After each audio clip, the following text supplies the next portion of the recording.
आइए आज हम समुच्चय की कुछ और संक्रियाओं के बारे में पढ़ेंगे। हम लोगों ने यूनियन इंटरसेक्शन पढ़ लिया है। आज हम दो समुच्चयों का अंतर पढ़ेंगे, जानेंगे कि दो समुच्चयों का अंतर क्या होता है।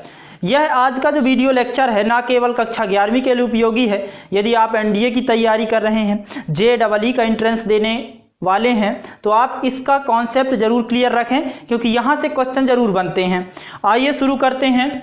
तो आप दो समुच्चय के अंतर की बात कर रहे हैं। सबसे पहले वेन डायग्राम द्वारा समझते हैं, उसके बाद जो कॉन्सेप्ट है वह खुद में खुद क्लियर हो जाएगा। उसकी जो डेफिनीशन है आप वेन डायग्राम देख के ही समझ जाएंगे। तो आप समझिए कि यह जो वेन डायग्राम है, इसमें ये जो सेट हम बना रहे हैं ये है universal set you. Universal set you है, इसमें दो सेट हैं, इसके अंदर ए और बी। अब यह ए और बी क्या होंगे? यह यूनिवर्सल सेट के सबसेट होंगे। तो यह यू के उप समुच्चय हैं ए और बी। तो यदि हम ए माइनस बी पूछें कि सर ए माइनस बी क्या है या ए माइनस बी में कौन कौन से एलिमेंट आएंगे, तो ए माइनस बी में यह सारे एलिमेंट आएंगे। ये आप समझ गए होंगे कि यह जो एलिमेंट है इससे यह सारे ए माइनस बी हैं, अर्थात ये जो भाग है यह ए माइनस बी के अंदर नहीं आएगा। और इसे क्या कहते हैं? यह ए इंटरसेक्शन बी है। और ए इंटरसेक्शन बी आपको पता है कि दोनों सेटों में उभयनिष्ठ पार्ट होता है, अर्थात ए इंटरसेक्शन बी में वह सारे एलिमेंट आते हैं जो सेट ए में हैं और सेट बी में हैं। तो आप समझ गए होंगे कि a intersection b a minus b के अंदर नहीं है, बाकी सारे सेट ए के एलिमेंट आएंगे। तो आप ए माइनस बी को कह सकते हैं कि ए माइनस बी किसके बराबर है? ए माइनस बी सेट ए के ही बराबर है। यदि हम इससे क्या हटा दें? ए इंटरसेक्शन बी हटा दें।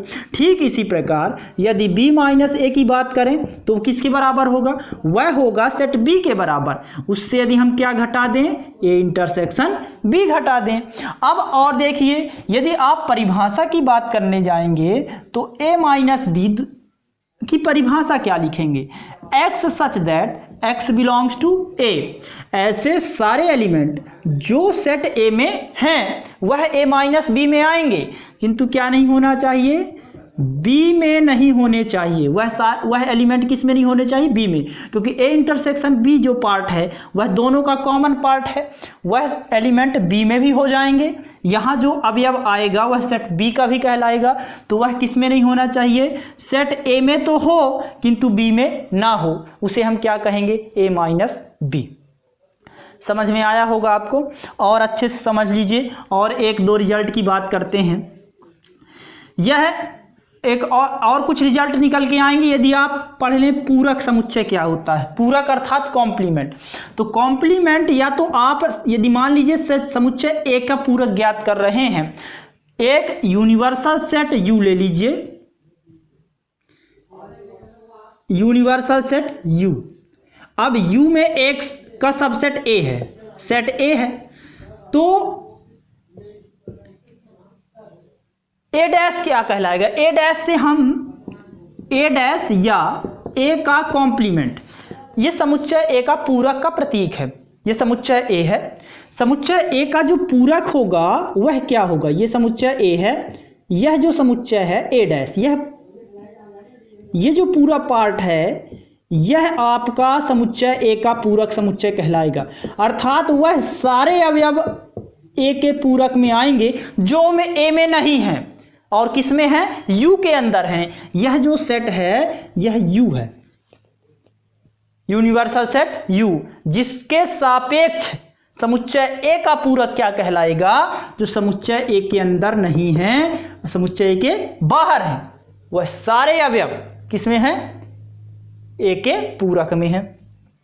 अर्थात यदि आप इसे परिभाषित करें तो आप तो यह कहेंगे कि ए का कॉम्प्लीमेंट या ए डैश इसके बराबर क्या आ जाएगा? यदि आप समुच्चय यू से ए को घटा दें, ए को घटा दें तो आप क्या कहेंगे कि यू माइनस ए। यदि समुच्चय यू से यदि आप ए को घटा दें तो वह पूरक हो जाएगा।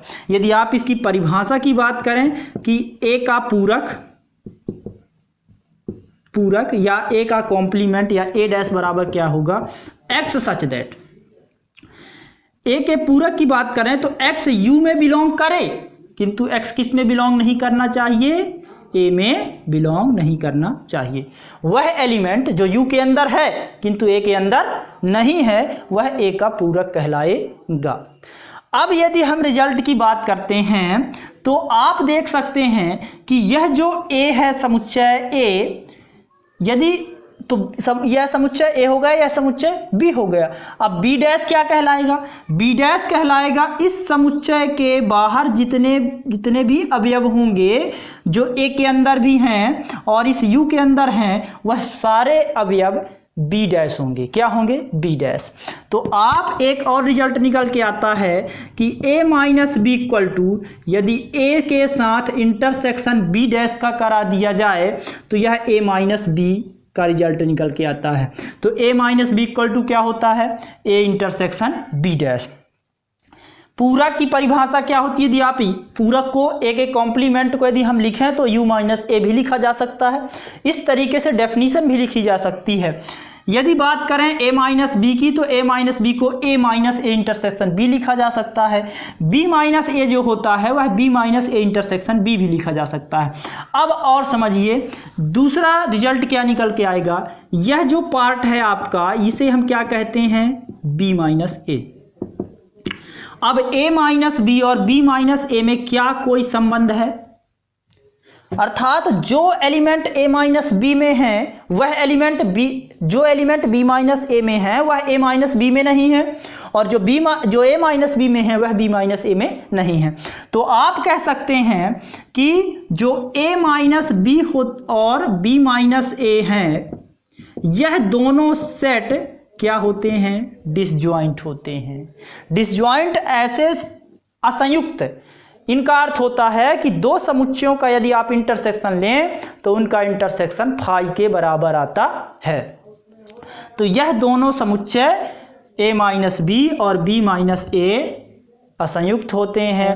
a माइनस बी और b माइनस ए आपस में बराबर नहीं होते, इसलिए यह क्रम विनिमय नियम का भी पालन नहीं करते। आइए और कुछ रिजल्ट देखते हैं और इनके बाद कुछ प्रश्नों को हल करते हैं। आइए कुछ रिजल्ट देखते हैं। a माइनस बी और b माइनस ए क्रम विनिमय नहीं होते। आपने देखा कि a माइनस बी और b माइनस ए दोनों आपस में बराबर नहीं होंगे, क्योंकि जो एलिमेंट सेट a में हैं और a माइनस बी में वही अवयव आते हैं सेट a के जो b में नहीं हैं, और b माइनस ए में वही अवयव आते हैं सेट b के जो a में नहीं है, और a इंटरसेक्शन b क्या कहलाता है, जो सेट a में भी हैं और b में है। आप देख सकते हैं a minus b, a intersection b और b minus a minus b, b minus a intersection b परस्पर असंयुक्त होते हैं, अर्थात इनका किसी के साथ इंटरसेक्शन लें तो इंटरसेक्शन फाई आएगा। इन दोनों सेटों में, इन किसी भी सेट में कोई भी ऐसा एलिमेंट नहीं है जो उभयनिष्ठ हो, इस सेट में भी हो, इस सेट में भी हो और इस सेट में भी हो। तो यह परस्पर क्या होते हैं, असंयुक्त होते हैं। जो a माइनस बी है वह आप देख सकते हैं कि सेट a के ही अंदर है, इसलिए जो a माइनस बी है वह a में अंतर्विष्ट है, अर्थात a माइनस बी जो सेट होता है वह सबसेट होता है सेट a का, और b माइनस ए जो होता है वह सबसेट होता है सेट b का। इसलिए आपको यह याद रखना है। आइए डी मॉर्गन्स लॉ पढ़ते हैं। डी मॉर्गन नियम, यदि किसी समुच्चय यूनियन और इंटरसेक्शन का पूरक ज्ञात करना हो, यदि उसके संघ और सर्वनिष्ठ का पूरक समुच्चय ज्ञात करना हो, तब डी मॉर्गन्स नियम का उपयोग करते हैं। डी मॉर्गन नियम क्या बताता है कि यदि ए इंटरसेक्शन बी का पूरक ज्ञात किया जाए तो ए डैश यूनियन बी डैश के बराबर होता है। यदि ए इंटरसेक्शन बी, ये जो डैश है पूरक के लिए है, तो ए का पूरक और बी का पूरक का यूनियन लेंगे तो इसके बराबर आएगा। ठीक इसी प्रकार यदि यूनियन का ज्ञात करेंगे तो इंटरसेक्शन के बराबर होगा। आइए इस नियम को प्रूफ करते हैं। यदि इस फर्स्ट नियम को प्रूफ करें हम तो लिखेंगे माना x ए इंटरसेक्शन बी के पूरक का कोई स्वैच्छ अवयव है। हमने कोई एलिमेंट ले लिया, वह किसका एलिमेंट है? ए इंटरसेक्शन बी के डैश का। तो आप जानते हैं कि x किस में बिलोंग कर जाएगा? ए इंटरसेक्शन बी के होल डैश में। और यदि होल डैश में बिलोंग करेगा अर्थात उसके पूरक में बिलोंग करेगा तो वह एलिमेंट उस सेट में बिलोंग नहीं करेगा, क्योंकि जो पूरक और वह सेट आपस में डिसजॉइंट होते हैं उन दोनों का इंटरसेक्शन फाई होता है।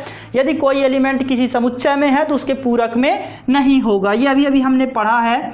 तो आप लिखेंगे x बिलोंग नहीं करेगा ए इंटरसेक्शन बी में, और इसमें आप इंटरसेक्शन की परिभाषा लगा देंगे। तो इंटरसेक्शन की परिभाषा है ए बिलोंग नहीं करता ए और x बिलोंग नहीं करता बी में। x ना तो ए में बिलोंग कर रहा है और ना ही बी में बिलोंग कर रहा है, क्योंकि और लग जाता है यहाँ पास इंटरसेक्शन की परिभाषा के द्वारा। और इसे आप क्या कहेंगे? यदि कोई एलिमेंट x ए में नहीं है और बी में नहीं है, इसका मतलब वह किसी में नहीं होगा। कम से कम एक भी समुच्चय ऐसा नहीं है जिसमें वह एलिमेंट हो। तो आप यहाँ लिख सकते हैं x बिलोंग नहीं करता ए में या x बिलोंग नहीं करता बी में। अब आप इसे यदि ए में नहीं है और बी में नहीं है तो वह किस में होगा? वह हो सकता है उसके पूरक में। किस में होगा? पूरक में होगा। समुच्चय ए में के पूरक में होगा, या x किस में होगा? b के पूरक में। इसका अर्थ है कि x बिलोंग करता है a dash union b dash में। और यह सबसेट की डेफिनीशन है कि x यदि a इंटरसेक्शन b के होल डैश में बिलोंग करता है या x a में बिलोंग करता है x b में बिलोंग करता है, तो इसका अर्थ है कि a इंटरसेक्शन b का whole dash is the subset of a dash union b dash. इसे आप समीकरण 1 दे देंगे। ये उप समुच्चय की परिभाषा से हमने ऐसा लिख दिया। अब विलोम पार्ट यदि हम देखें, विलोम भाग सिद्ध करते हैं तो यहाँ से सिद्ध करते हैं। मान लीजिए कि x बिलोंग करता है a dash union b dash में। यदि x a dash union b dash में बिलोंग करता है तो इसका अर्थ क्या है कि x a डैश में बिलोंग करता होगा या x b डैश में बिलोंग करता होगा। और जब x a डैश में बिलोंग कर रहा तो इसका अर्थ यह है कि x किस में बिलोंग नहीं करता होगा? a में। कोई भी एलिमेंट यदि उसके पूरक में है तो उस समुच्चय में नहीं होगा यहाँ। या x किस में बिलोंग नहीं करता? b में। जब a में नहीं करता और b में नहीं करता, इसका अर्थ क्या है कि x a में भी नहीं करता और x b में भी बिलोंग, x a में बिलोंग करता है और x a में बिलोंग नहीं करता, x b में बिलोंग नहीं करता। तो इसका अर्थ यह है कि x a में भी बिलोंग नहीं कर रहा और x b में भी बिलोंग नहीं कर रहा। अब यह किसकी परिभाषा होगी? यह परिभाषा होगी इंटरसेक्शन की। a इंटरसेक्शन b में बिलोंग नहीं करता, और यदि a इंटरसेक्शन b में बिलोंग नहीं करता तो यहाँ आप देख रहे हैं कि x इसमें बिलोंग करता था, x a इंटरसेक्शन b में बिलोंग नहीं कर रहा है, तो x किस में बिलोंग करेगा? x उसके पूरक में जरूर होगा। तब तो इसमें नहीं है कोई भी एलिमेंट यदि इसके पूरक में, इस इंटरसेक्शन में नहीं है, इसका मतलब उसके पूरक में होगा। तो आप देख सकते हैं कि x इसमें बिलोंग कर रहा था, तब x इसमें बिलोंग कर रहा, तो किसका सबसेट होगा? a dash union b dash subset होगा a इंटरसेक्शन b के होल डैश का। इसे कहेंगे समीकरण 2। आप देख रहे हैं कि ये इंटरसेक्शन b ये इसका सबसेट है और ये जो है इसका सबसेट है, अर्थात समीकरण 1 एवं समीकरण 2 से। ये पिछले वीडियो लेक्चर में हम लोगों ने पढ़ा है कि सेट a और सेट b आपस में बराबर कब होते हैं? जब सेट a b का सबसेट हो और सेट b a का सबसेट हो। तो आप कहेंगे कि a इंटरसेक्शन b का होल डैश बराबर है a dash union b dash के। यही सिद्ध करना था। दूसरा जो नियम है उसे आप इसी प्रकार प्रूफ कर लेंगे। आइए अब एक्सरसाइज के क्वेश्चनों को देखते हैं। पहला क्वेश्चन है a minus a equal to 5। इसे सॉल्व करते हैं तो आप देखेंगे कि a minus b equal to क्या होता है? A minus b equal to होता है ए इंटरसेक्शन बी डैश। एक रिजल्ट ये होता है और एक रिजल्ट क्या होता है, एक तो डेफिनीशन हो गई कि x such that x belongs to a और x does not belongs to b, एक डेफिनीशन हो गई। और एक ये रिजल्ट हो गया और एक और कौन सा रिजल्ट होता है कि a minus a intersection b। a minus b को हम क्या लिख सकते हैं, a intersection b dash. a intersection b dash लिख सकते हैं तो हम a माइनस ए को क्या लिखेंगे, a माइनस ए को, इसलिए a माइनस ए को क्या लिखेंगे, a माइनस ए को लिखेंगे a इंटरसेक्शन a डैश। अब ये a डैश और a आपको पता है कि कोई भी सेट हो यदि उसके पूरक का उसके साथ इंटरसेक्शन कराया जाए तो क्या आता है, ए डैश में कौन से एलिमेंट होंगे, ए डैश में ऐसे एलिमेंट होंगे जो ए में नहीं हैं किंतु यू में हैं, अर्थात इसका इंटरसेक्शन हमेशा क्या आता है, फाई। तो ए इंटरसेक्शन ए डैश बराबर क्या आ जाएगा, फाई। तो पहला रिजल्ट प्रूफ हो गया। आइए दूसरा रिजल्ट सॉल्व करते हैं।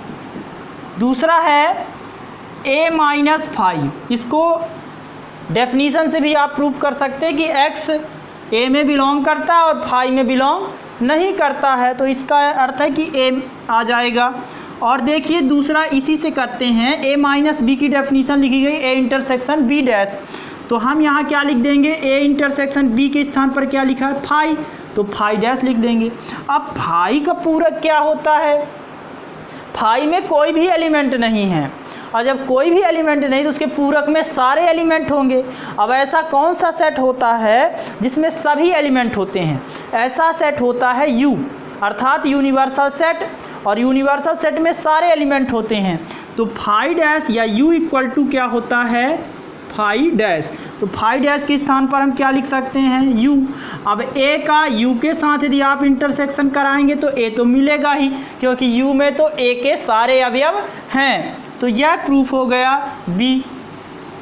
आइए आगे के रिजल्ट प्रूफ करते हैं। आइए क्वेश्चन नंबर 2 सॉल्व करते हैं। क्वेश्चन नंबर 2 दिया गया है A B का उपसमुच्चय है, तो जो B का पूरक होगा वो A का उपसमुच्चय होगा। अर्थात सबसे पहले तो हम इसे लेके चलते हैं और ये प्रूफ करते हैं। तो हम इसे मान लेते हैं, जो दिया गया है, दिया है कि A is the subset of B। हम मान लेते हैं कोई एलिमेंट कि वह B के पूरक का अवयव हम ले लेते हैं। माना X बिलोंग्स टू B का पूरक, B के पूरक में कोई एलिमेंट हमने X ले लिया। दिस इम्प्लाइज दैट यदि कोई एलिमेंट B के पूरक में बिलोंग करता है तो वह किस में बिलोंग करेगा, X यदि B के पूरक में बिलोंग करता है तो वह B में बिलोंग नहीं करेगा। B के पूरक और B दोनों डिसजॉइंट सेट होते हैं, अर्थात असंयुक्त होते हैं। जो अवयव सेट B में होंगे वह अवयव B डैश में नहीं होंगे, उसके पूरक में नहीं होंगे। अब A जो है समुच्चय A B का उपसमुच्चय है, अर्थात यदि कोई समुच्चय B में ही नहीं है तो A में कैसे होगा, अर्थात क्योंकि यह B A जो समुच्चय है यह स्वयं B के अंदर है और कोई भी अवयव यदि समुच्चय B में नहीं है तो A में भी नहीं होगा। तो आप लिखेंगे कि X does not belongs to A, और यदि कोई अवयव A में नहीं है तो किस में होगा, उसके पूरक में होगा, और उसका पूरक क्या है, A डैश है। अब आप सबसेट की परिभाषा पढ़ चुके हैं। सबसेट की परिभाषा क्या होती है, यदि कोई एलिमेंट A में बिलोंग करता है, दिस इम्प्लाइज दैट यदि वह B में भी बिलोंग कर जाए तो A किसका उपसमुच्चय होगा, B का उपसमुच्चय होगा। अर्थात हम देख रहे हैं कि X B डैश में बिलोंग कर रहा है और X A डैश में बिलोंग कर गया, इसलिए B डैश किसका सबसेट हो गया, A डैश का सबसेट हो गया। तो यह भी प्रूफ हो गया। आइए अगला क्वेश्चन देखिए, क्वेश्चन नंबर 3 है, A union B minus A equal to A union B proof करना है। तो आप लिखेंगे A union B minus A। आपको पता है कि A union B minus A किसके बराबर होता है? B माइनस A होगा B इंटरसेक्शन A डैश के बराबर, क्योंकि A माइनस B किसके बराबर होता है? A माइनस B बराबर होता है A इंटरसेक्शन B डैश के। तो B माइनस A किसके बराबर होगा? B इंटरसेक्शन A डैश के। अब आप इसमें वितरण नियम लगाएंगे। वितरण नियम आपने पढ़ा है या डिस्ट्रीब्यूटिव लॉ। वितरण नियम एक बार और देख लेते हैं। यहाँ लिखा हुआ है A intersection B union C, तो A intersection B union A intersection C इसके बराबर होता है वितरण नियम। यहाँ ऐसा लिखा गया है, ऐसा लिखना है हमको। कैसे लिखेंगे? A जो देखिए ये संक्रिया जो आपकी है यूनियन वह कॉमन है, अर्थात इसका हम दो बार उपयोग करेंगे, A यूनियन B और A यूनियन A डैश, और बीच में क्या आ जाएगा? इंटरसेक्शन। आइए देखते हैं A यूनियन B और A यूनियन A डैश किसके बराबर है? A यूनियन A डैश, मान लीजिए कोई यूनिवर्सल सेट U है, यूनिवर्सल सेट U का सबसेट A है, तो A डैश क्या कहलाएगा? A के ऐसे अवयव जो A में नहीं है वो A डैश में होंगे, और A डैश को यदि आप मिला देंगे तो कौन सा सेट बन जाएगा? वो U बन जाएगा, यूनिवर्सल सेट। तो ठीक A और A डैश को यदि आप मिला देंगे तो वह कौन सा सेट बनेगा? U बनेगा। और U के साथ किसी का भी आप इंटरसेक्शन यदि कराएंगे तो वही सेट प्राप्त होता है, और वो सेट कौन सा है? A union P। तो आपने देखा कि इन क्वेश्चनों को हमने कितनी आसानी से सॉल्व किया। यदि वह रिजल्ट आपको ध्यान में हैं जो अभी अभी हमने पढ़ाए हैं या इसके पहले के वीडियो लेक्चर में बात की गई है। आइए कुछ और क्वेश्चन को लेते हैं।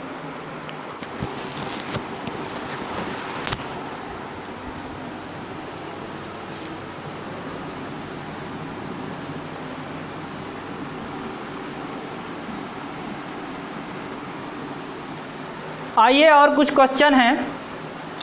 एक क्वेश्चन है A इंटरसेक्शन B यूनियन है A minus B equal to A, तो आप इसे सॉल्व करेंगे A intersection B union A minus B। अब आप A intersection B union A minus B को क्या लिख सकते हैं? A intersection B dash. ध्यान रहे जो वितरण नियम है आपका वह है या डिस्ट्रीब्यूटिव लॉ, इसे आप बोलेंगे A intersection B union C को क्या लिखते हैं? A intersection B union A intersection C। देखिए ऐसा लिखा गया है, ऐसा आपको लिखना है। तो आप कैसे? सबसे पहले ऐसी संक्रिया देखिए जो दो बार प्रयुक्त हुई है, दो बार इंटरसेक्शन प्रयुक्त हुआ है, तो हम और कॉमन क्या A यहाँ भी लिखा हुआ, A यहाँ लिखा, तो A लिखेंगे, इसके बाद हम इंटरसेक्शन लगाएंगे। अब इसके बाद हम लिखेंगे B यूनियन C, तो B यहाँ है और C के स्थान पर क्या लिखा है? B dash. और अभी अभी आपको बताया गया कि किसी सेट का उसके पूरक के साथ यदि यूनियन कराएं तो हमेशा हमें क्या मिलेगा? U मिलेगा। तो यदि B का यूनियन यदि आप B डैश के साथ कराएंगे तो U मिलेगा, और इंटरसेक्शन कराएंगे तो फाई मिलेगा। यदि इंटरसेक्शन कराएंगे तो फाई और यूनियन कराएंगे तो U। तो आपको क्या मिला? A इंटरसेक्शन, इसके स्थान पर हमें मिल गया U। अब A का किसी समुच्चय का U के साथ यदि यूनियन इंटरसेक्शन लेते हैं तो वही सेट प्राप्त होता है, तो हमें क्या प्राप्त हो गया? A। ठीक इसी प्रकार इस क्वेश्चन को हम सॉल्व करने जाएं तो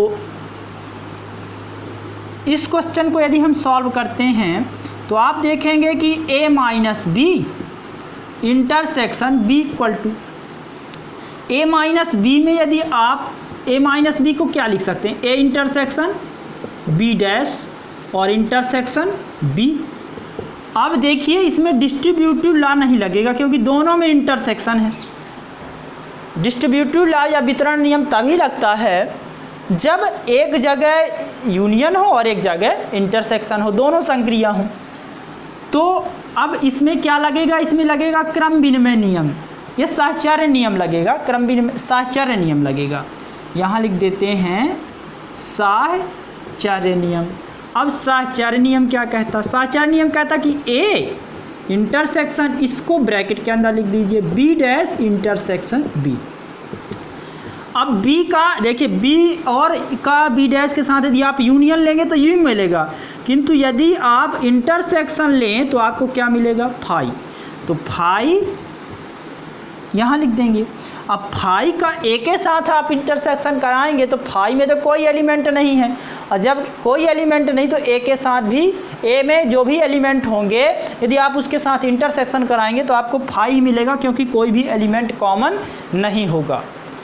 तो ये आज हम लोगों ने पढ़ा, एक्सरसाइज 1G के क्वेश्चनों को हमने सॉल्व किया। आप भी इस वीडियो लेक्चर के माध्यम से कुछ प्रश्नों को सॉल्व करने का प्रयास करें। धन्यवाद।